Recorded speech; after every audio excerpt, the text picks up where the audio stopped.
શુક્રના mean રાશિમાં પ્રવેશવાથી આ રાશિઓને સાવધાની રાખવી। જય શ્રી કૃષ્ણ। 2 માર્ચ 2026ના દિવસે શુક્ર પોતાની ઉચ્ચ એટલે કે મીન રાશિમાં પ્રવેશ કરશે। ઘણી બધી રાશિઓને ફાયદો છે, પણ એમાં સાથે સાથે થોડી રાશિઓને નુકસાન પણ છે। પહેલી રાશિ છે મેષ રાશિ।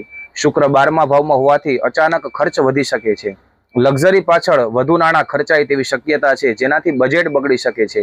સ્વાસ્થ્ય બાબતે પણ સાવચેતી રહેવું જોઈએ। સિંહ રાશિ। આ રાશિના જાતકોને માનસિક અશાંતિ અને ગુપ્ત શત્રુઓથી સાવધાન રહેવાની જરૂર છે।